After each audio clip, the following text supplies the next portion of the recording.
7 variant 37 savol.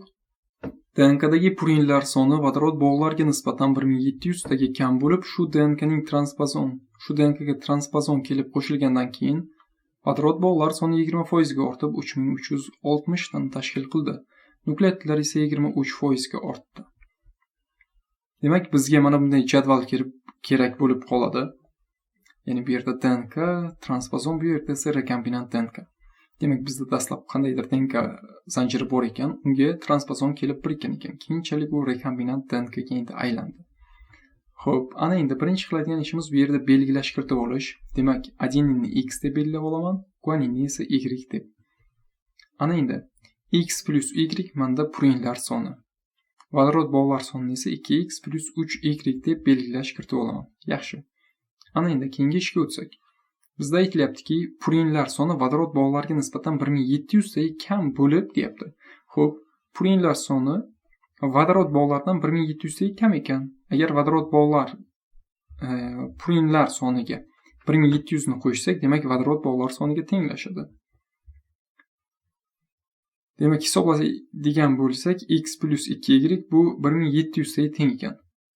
Xo'p, buni olib qo'yamiz. Ana endi keyingi narsaga e'tibor beramiz. Bizda transpozon DNK kelib qo'shilgandan keyin vodorod bog'lar 20% ga ortyapti va 3360 dan tashkil qilyapti. Bu 3360 da 120% turgan bo'lsa, DNK dastlab 100% qancha edi deb topaman. Demak, 2800 da bu DNK dagi dastlabki vodorod bog'lar. 20% esa bu transpozonga tegishli bo'ladi. Demak, transpozonda 560 ta vodorod bog' bor ekan. Bizda DNKdagi vodorod bog' bor va transpozondagi vodorod bog' bor. Ana endi DNKdagi nukleotidlar sonini topib olsak. Xo'p. X plus 2Y 1700. Mana bu amalimiz. Boyagi. Ana endi vodorod bog'lar soni bizda bor DNKdagi. 2800 ta. Demak, 2X plus 3Y barobar 2800. Demak, buni ishlaydigan bo'lsak, Y 600 taga, X esa 500 taga teng chiqar ekan. Demak, belgilab olamiz. Adenin 500 ta, guanin esa 600 dan tashkil qiladi.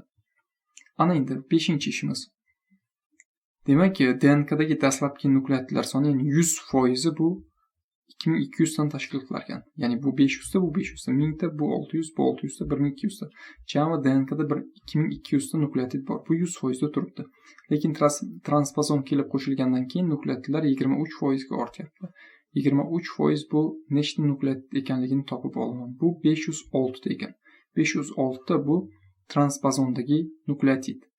Demak, bizda transpozondagi vodorod bog' bor va transpozondagi nukleotid bor. Ana endi har bir nukleotidning nechtadan ekanligini topsak bo'ladi.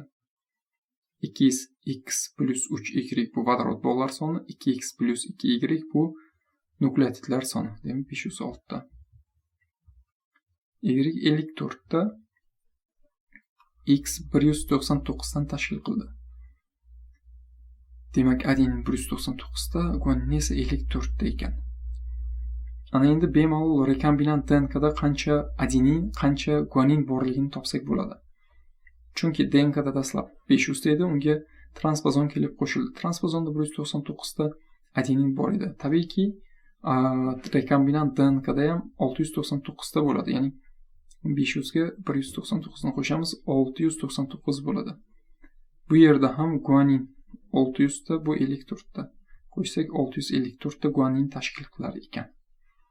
Ana endi savollarga javobni topsak, transpozon tarkibidagi sitazin soni timindan qanchaga farq qiladi? Xo'p, transpozon tarkibidagi sitazin 54, timin 199. Farqi 199 dan 54 ni ayiramiz, 145. Keyingisi transpozon qo'shilishdan keyin DNK asosida sintezlangan oqsilda qancha peptid bog' bo'ladi? Demak, mana bu rekombinant DNK dan sintezlangan oqsilda demoqchi bo'lyapti. Buni qanday topamiz? Mana bu adenin soni, bu guanin soni. Ya'ni DNKning bitta zanjiridagi nukleotidlar soni kelib chiqadi.